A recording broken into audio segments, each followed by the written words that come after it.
Bueno, bienvenidos a todos, ya creo que nos conocemos, ¿no? Casi todos o todos. Hoy vamos a hablar de un tema importante. Las drogas existen desde hace muchísimos años, desde el principio de los tiempos, justamente son productos a veces de origen natural, como por ejemplo la marihuana, otras son sintéticas, como por ejemplo el éxtasis. Y vamos a hablar un poquito de todas en general, un poquito más específicas en algunas, ¿sí? Bien, ¿qué es una droga? Una droga, como bien dice ahí, que esa es la parte más bien científica, son cualquier sustancia que una vez introducida en el organismo tiene capacidad para alterar o modificar las funciones corporales, sensaciones, estado de ánimo, percepciones, ¿sí? Hay drogas que son alucinógenas, drogas que no, que solamente afectan el estado de ánimo, y también la definición de droga tiene también, o sea, cualquier medicación es una droga, ¿sí? También cumple su función a través de la sangre para modificar ciertas partes de nuestro organismo, ¿sí? Que sería el tema de lo legal, lo ilegal. Bien, ¿cómo afecta a la salud? Bueno, el alcohol etílico es una droga, al igual que, por ejemplo, el tabaco, como la clase que tuvimos la vez anterior. El alcohol etílico es la droga más difundida a nivel mundial y, obviamente, legal. Ocasiona miles de cosas para la salud. Ya tomar, por ejemplo, una botella de vino al día, que hay más de lo que ustedes piensan, hay mucha gente que toma una botella de vino con la cena entera, ya afecta a la salud y ya a 10 años puede ocasionar daños irreversibles, por ejemplo, a nivel hepático. La marihuana, la marihuana hay ciertos países que es legal, ciertos países que no. En nuestro país es ilegal, obviamente, la venta. Hay otros como Uruguay que es legal la compra, pero en ciertos lugares, siempre regulado. Cocaína y Paco están juntos porque el Paco es justamente un derivado de los productos de desecho de la cocaína. Es decir, el refinamiento de la planta de la coca produce ciertos desechos para producir la cocaína y estos desechos después se vuelven a procesar y es lo que identificamos como el Paco después. O sea, imagínense lo que es eso. Después vienen las drogas sintéticas, que son el éxtasis, los psicofármacos y los inhalantes. Estos son otro tipo de composición, si esto es totalmente fabricado por el hombre. El éxtasis es lo que comúnmente llaman anfetaminas, ¿sí? Es lo que hacían en Breaking Bad, o algo parecido. Y después tenemos los psicofármacos, que son obviamente drogas legales, que son recetadas por los médicos, pero obviamente que en una cantidad inadecuada o el abuso que a veces uno ve en los pacientes porque generan también una adicción o generan un acostumbramiento, genera daños en la salud. Después están los inhalantes, que son productos que no están fabricados como drogas. Por ejemplo, la cocaína sabemos que está fabricada justamente con una cuestión recreativa o una cuestión justamente para el mercado del narcotráfico, pero hay otros productos que no están fabricados para eso, pero que son utilizados como drogas. Por ejemplo, el pegamento, los solventes y las naftas. Y después tenemos el LSD, que como el éxtasis es un producto absolutamente sintético. Esta droga es la más alucinógena de todos. Es la que menos acostumbramiento produce, es decir, la gente que lo consume quizás no genera tanta dependencia, sino más bien que lo usan a un nivel recreativo o en fiestas, al igual que el éxtasis, genera menos acostumbramiento que, por ejemplo, la cocaína o el paco, o en cierta medida la marihuana, que genera cierto acostumbramiento y cierta necesidad de seguir consumiendo, ¿sí? Bien, efectos de las drogas en el organismo. Esto, como dije antes, depende muchísimo de la droga utilizada, ¿sí? Por ejemplo, el alcohol produce hipotermia. Si uno bebe mucho alcohol, termina hipotérmico. No digo cuando uno está en una fiesta y bebe un poco, pero llegar a un coma etílico, por ejemplo, produce hipotermia, hipoglucemia, obviamente convulsión, coma y muerte, ¿sí? Después está la cocaína, que en vez de un depresivo del sistema nervioso central, como lo es el alcohol, es todo lo contrario. Te activa el sistema nervioso central, produce una sensación de euforia, las pupilas dilatadas, cuando uno ve las pupilas tan dilatadas, suele ser la cocaína, que produce esta sensación es lo mismo que produce la adrenalina en el cuerpo, esa sensación de huida, esa sensación de peligro, obviamente causado de manera artificial. En cambio, después estamos la miosis, respuesta pupilar lenta, sería lo opuesto a la pupila dilatada. La miosis se produce más por la heroína, por los opioides, ¿sí? Por ejemplo, la morfina usada en altas dosis produce las pupilas muy chiquititas, somnolencia, que es, como decíamos antes, todo lo opuesto a la cocaína. Taquicardia, bradicardia, es decir, las pulsaciones altas, las pulsaciones bajas. Cocaína va a ser taquicardia, ¿sí? La cocaína produce, por ejemplo, infartos, ¿sí? Hace que colapsen las venas y las arterias que están en el corazón. La bradicardia la produce, por ejemplo, la morfina. Después, dificultad respiratoria, todas pueden causar dificultad respiratoria, es más, todos los excesos o todas, entre comillas, las sobredosis de drogas causan justamente convulsiones, coma y muerte. Sin ninguna duda, todas van a causar lo mismo en un final. Y la hipertonía mandibular es más bien producida por el éxtasis, o también la cocaína lo produce, y es más por también esa activación muscular que genera el sistema simpático, que es un sistema que justamente nos ayuda en la huida, en la sensación de peligro, ¿sí? Son todas cuestiones físicas normales que están siendo producidas artificialmente por este tipo de sustancias. Todas van a ser diferentes y todas van a tener un cambio diferente en el cuerpo. Bien, dependencia. Ustedes dirán cuál es el problema de la droga si uno, entre comillas, lo puede controlar, porque muchas veces se habla de la sensación de control, de a mí no me va a pasar nada porque yo puedo dejarlo cuando quiera. Es lo mismo que hablábamos con el tabaco. La única diferencia es que el tabaco no suele producir, en algunas personas sí, pero no suele producir cambios en la conducta, ¿sí? Produce dependencia, sí, produce un montón de daños físicos en el organismo y mentales también, pero no produce cambios de conducta, no produce alteración en cuanto a ser violento o a no ser violento. Estas drogas, por lo general, sí, cambian la conducta, ¿sí? Por eso son peligrosas para uno mismo y para el entorno. El riesgo más grande para todo tipo de consumo de sustancias o consumo problemático de sustancias es la dependencia. La dependencia es esa necesidad que tiene el organismo de recibir cada vez más y más dosis de la droga en cuestión, porque ya los receptores que tienen esas drogas, que era lo mismo que habíamos hablado de la nicotina, tenemos receptores en todo el cuerpo, esos receptores se van ocupando con la droga, entonces nuestro cuerpo genera más receptores, una cuestión fisiológica. Entonces, esos receptores que ahora no están ocupados van a necesitar más dosis de esa droga para poder estar, por así decirlo, nivelados. Entonces, cada vez vamos a querer más y más, o cada menos tiempo. No sé si tanto más, pero sí cada menos tiempo.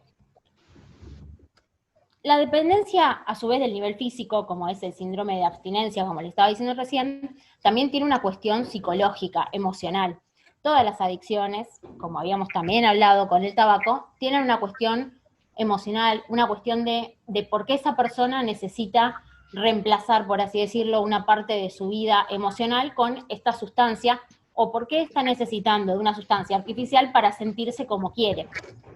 Bien, ¿todas las drogas entran en riesgos? Sí, la respuesta, si vamos a una cuestión médica, la respuesta es sí. Todas las drogas causan un daño. Obviamente va a depender de la frecuencia, va a depender de esa necesidad que tiene la persona para consumirla. ¿Tomar droga una sola vez puede llevar riesgo también? Sí. Si uno toma, por ejemplo, cocaína y su cuerpo tiene algún defecto coronario, por ejemplo, o tiene alguna angina de pecho que no sabía, puede causar un vasoespasmo fuerte y puede tener un infarto esa persona. Es decir, ¿es lo más común? Quizás no, pero en una primera vez, en una primera prueba de cocaína, puede pasar que tengas un infarto. Ha llegado a la guardia muchísima gente con dolor de pecho, dolor precordial, sufriendo un infarto por haber consumido cocaína. Y quizás la primera vez que lo haya consumido, ¿sí? Hay efectos, como decía, agudos, que es, por ejemplo, en esa dosis te ocasionó que tu arteria se colapse y tengas un infarto. Y después hay cosas crónicas, hay déficit cognitivo, dan todas. Todos terminan, en cierto punto, perdiendo capacidad intelectual con las drogas a largo plazo, ¿sí? Hay cocainómanos de 10 años de evolución, que no, nunca tuvieron ninguna patología orgánica, pero el déficit cognitivo que tienen es importantísimo. El tema de la ruptura de los tabiques nasales, eso pasa, sucede, también se ha visto perforaciones de paladar, se ven un montón de cuestiones crónicas a largo plazo, porque la cocaína encima no es una droga que sea muy peligrosa, por así decirlo, entre comillas, a corto plazo, pero a largo plazo sí, y genera muchísima adicción también. Hay muchos trabajos sobre esto y también sobre la heroína, que sería todo lo contrario, pero bueno, la heroína es justamente lo opuesto. Una sobredosis de heroína aguda es mortal, es absolutamente mortal, son esas personas que directamente no amanecen al otro día, ¿sí? Bien. Esto es lo que íbamos a hablar antes. Puede pasar que uno pruebe droga y que no sienta la necesidad de volver a repetirlo. Alguno de acá de toda la charla le habrá pasado que probó algo y dijo, bueno, listo, ya está, muy lindo, se terminó.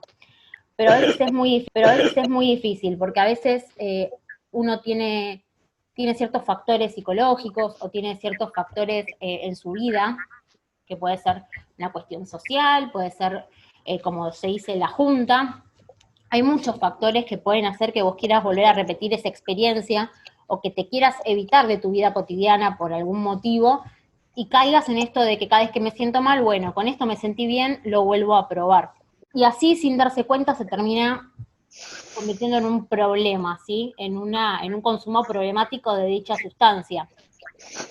Así que es difícil ese dicho de yo lo controlo o yo lo puedo frenar cuando quiero. Es muy complicado. Hay personas que sí, obviamente, no es una generalidad, pero es muy complicado cuando uno se le va de las manos, por así decirlo. Y ya es muy difícil salir de la droga, en la vida cotidiana lo vemos, que es muy, muy complicado salir de este consumo problemático, ¿sí? Bueno, esto ya también lo estuvimos hablando. En la adolescencia, más que nada, es una cuestión de rebelión, eso es verdad. Uno se quiere alejar de la normativa, uno se quiere alejar de lo que está supuestamente bien según nuestros mayores, y puede llegar a probar. Los adolescentes son un grupo complicado, un grupo vulnerable dentro de nosotros, de nuestra sociedad. Lo ideal es, como siempre digo en estas charlas, darle la información. No ocultarle cosas, no decirle está mal porque está mal, sino que si hay alguna pregunta que alguna vez surja dentro de sus familias, poder contestarla. O si no la pueden contestar, obviamente buscar información sobre el tema y poder darles una respuesta. Lo que los chicos quieren son respuestas siempre, ¿sí? Desde que son chiquitos, cuando son adolescentes también. Lo ideal es afrontar las preguntas. Nunca evitarlas o decirles no porque no, o no porque hacen mal. Quizás el hacen mal sí es una respuesta, pero quizás necesitan un paso más en la información, entender por qué hacen mal, por qué esta sensación de querer más, Eso es lo más importante. La educación de nuestros chicos es siempre lo más importante. Bien, y drogas al volante. Esto es igual que el consumo de alcohol y el manejo, ¿sí? Cuando uno está bajo el efecto de una sustancia, de cualquier sustancia, va a tener disminución de los reflejos, puede pasarle algo en el medio, como decíamos antes, si acabas de consumir algo y te subís a manejar y de pronto sentís algo que nunca habías sentido, o tenés una alucinación, imagínense estar manejando y ver algo, o tener una visualización que no existe, obviamente absolutamente peligroso y está prohibido manejar habiendo consumido alguna droga. Bueno, ¿cómo podemos vivir sin las drogas? Es una problemática mundial. Narcotráfico es una entidad que está en todos los países, que es súper difícil de erradicar porque mueve mucha plata. Todo lo que mueva mucha plata va siempre a ser difícil de erradicar, como lo es las tabacaleras y como lo es el tema del alcohol también, ¿sí? Por eso, como habíamos hablado antes, informarnos sobre los efectos, los riesgos, ¿sí? Siempre repito, hay que darles información. Si alguien, tu hijo, tu sobrino te pregunta sobre el tema, intentar responderle de la mejor manera posible o buscar la información juntos, ¿sí? Siempre la actitud crítica, esto que decía antes, si uno consume una vez, consume 2 veces, tiene que ver por qué quiere consumir, qué le está pasando, a veces es difícil, uno es muy difícil autocriticarse y muchas veces ni te das cuenta. Defender las propias opiniones, esto es súper importante también para transmitir a los demás, que si uno no quiere consumir y hay una presión social de tu parte, o hay un grupo de amigos, un grupo del barrio, un grupo de lo que sea que te está presionando porque sos un tonto si no probás, uno tiene que ponerse firme y enseñarle a nuestros hijos y a nuestra familia que se pongan firmes, que nadie es más tonto o menos tonto por no probar, que el otro haga lo que quiera de última, pero que uno tiene la convicción de no querer probar, no probar. ¿Sí? Eso es la libertad de poder decidir. Las drogas lo que te quitan a largo plazo es la libertad. Uno cuando es dependiente es justamente porque es dependiente en serio, ¿sí? Uno no puede vivir sin la droga, no puede vivir sin la próxima dosis y lo único que hace es pensar cómo conseguir el próximo saque de cocaína o cómo conseguir la próxima pastilla de lo que está consumiendo. Y eso no es libertad. Eso es lo que tiene que quedar claro. Eso no es libertad. O mismo gente que le roba a su familia, o hay un montón de situaciones que terminan siendo absolutamente caóticas para todos, ¿sí? Y eso no es libertad, es justamente una dependencia. Como digo siempre con estas cosas, hay que pedir ayuda, hay que aprender a pedir ayuda y aprender a ofrecerle ayuda al que vemos que también está en esta situación, ¿sí? Damos por finalizada la charla. Gracias a todos por participar y nos encontramos la próxima capacitación.